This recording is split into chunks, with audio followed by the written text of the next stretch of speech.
Je me posais la question en venant de savoir de quoi j'allais vous parler. Et je crois que je n'ai pas encore trouvé.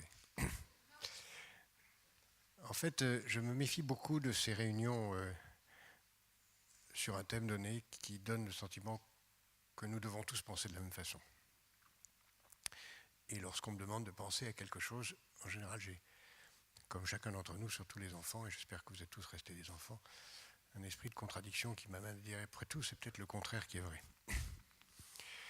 Donc, quand on m'a demandé, à mon ami qui a eu la gentillesse de m'inviter ici, et que je félicite d'avoir organisé cette réunion, de parler de l'importance de l'entreprise, de se débrouiller dans l'entreprise, j'ai pensé, bien sûr, je pourrais vous parler de la France, où il est si difficile de créer une entreprise, et où il est si difficile de se battre contre les rentes, et où on est pris dans toute une série de contraintes qui rendent les choses fiscalement, juridiquement, légalement impossibles.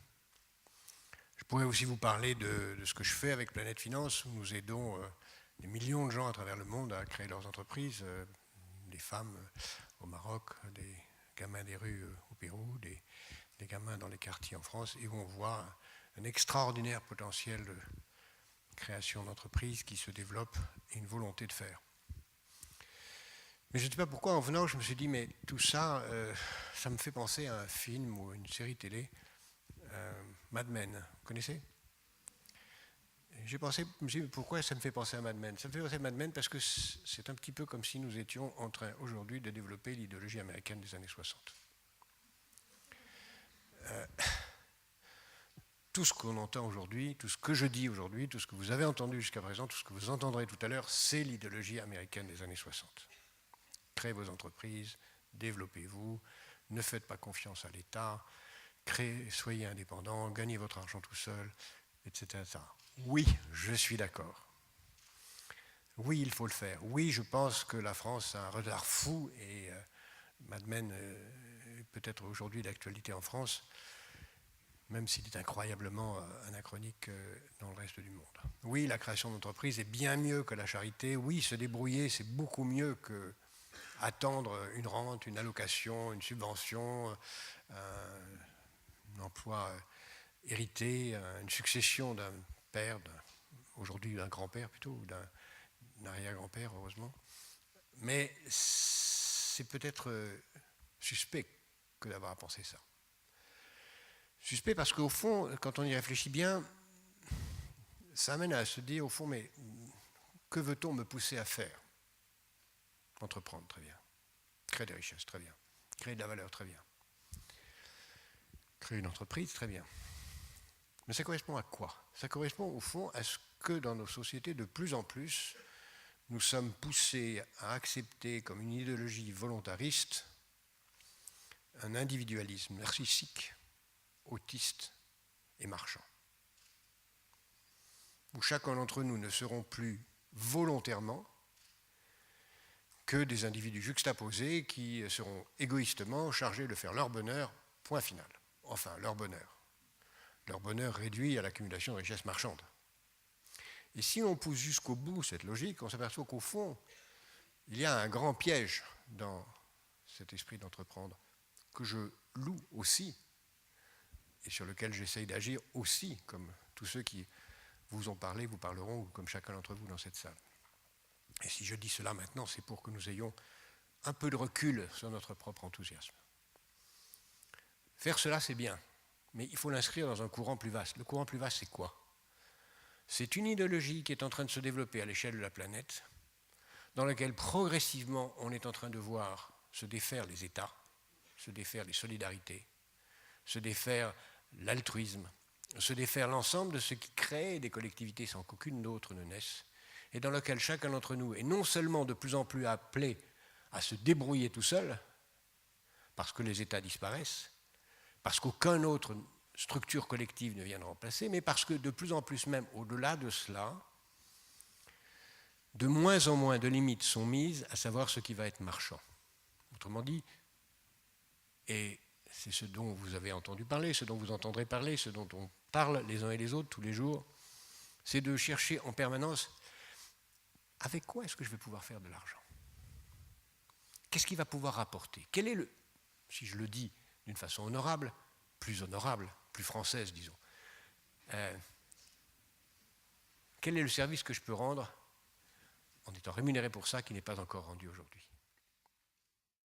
Et si on pousse plus loin le raisonnement, on s'aperçoit qu'aujourd'hui, nous sommes entrés dans une logique où cet individualisme qui va de plus en plus être amené à idéologiquement remplacer les structures collectives qui sont en train de disparaître par une globalisation sans règles, va pousser à marchandiser à peu près tout et n'importe quoi. On voit aujourd'hui progressivement, non pas un monde qui évolue vers une société post-industrielle, comme on le racontait, avec beaucoup de bêtises, mais une société hyper-industrielle où les services deviennent des objets et non pas des services remplaçant les objets. On l'a dit tout à l'heure, le corps lui-même devient un objet de prothèse. Les relations entre les objets deviennent des objets qui se parlent, les objets parlent, et comme l'a montré un très joli film récemment, les objets parlent et les hommes parlent aux objets dans leur solitude, considérant les objets comme des équivalents des hommes, parce que les hommes eux-mêmes se transforment en objets. Et cette équivalence, c'est celle-là. Alors il faut bien sûr entreprendre, bien sûr savoir que le marché est en train de l'emporter, bien sûr s'y inscrire, mais pas comme Fabrice dans Waterloo. S'y inscrire en se posant la question de savoir, mais entreprendre quoi? Entreprendre pourquoi? Qu'est-ce qui est important à entreprendre? Quelle est la chose la plus importante que je dois entreprendre? Mais la chose la plus importante à entreprendre, me semble-t-il, tout simplement, c'est notre propre vie. La première entreprise que nous avons à gérer, c'est notre vie. Nous avons deux choix. Soit nous gérons notre vie comme une entreprise et nous la consacrons à gagner le maximum de richesses pour créer les conditions d'une vie matérielle la plus heureuse possible. Ou nous considérons que notre vie n'a de sens que si elle est une œuvre d'art. Une œuvre d'art. Non pas le moyen d'acheter des œuvres d'art, mais elle-même une œuvre d'art. Et une œuvre d'art, ça veut dire quelque chose d'unique, quelque chose qui est beau, quelque chose qui laisse une trace dans le souvenir des autres, quelque chose qui permet d'apporter à l'humanité quelque chose que d'autres n'auront pas apporté, puisque par définition, une œuvre d'art est unique.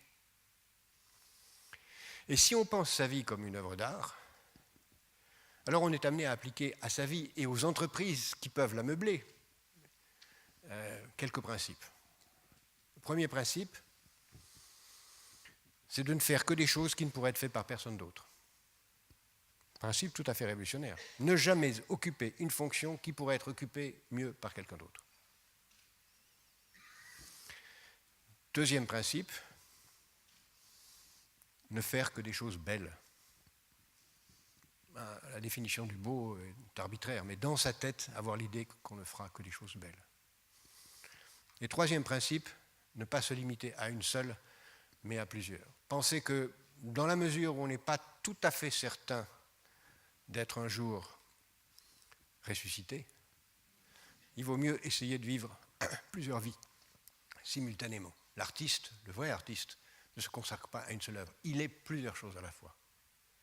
Il est artiste individuel, il est artiste dans un ensemble. Le meilleur exemple que je puisse prendre pour terminer, c'est la musique. Nous sommes tous comme des musiciens, chacun vivant son instrument. Parfois, nous jouons seuls ou nous jouons avec les autres.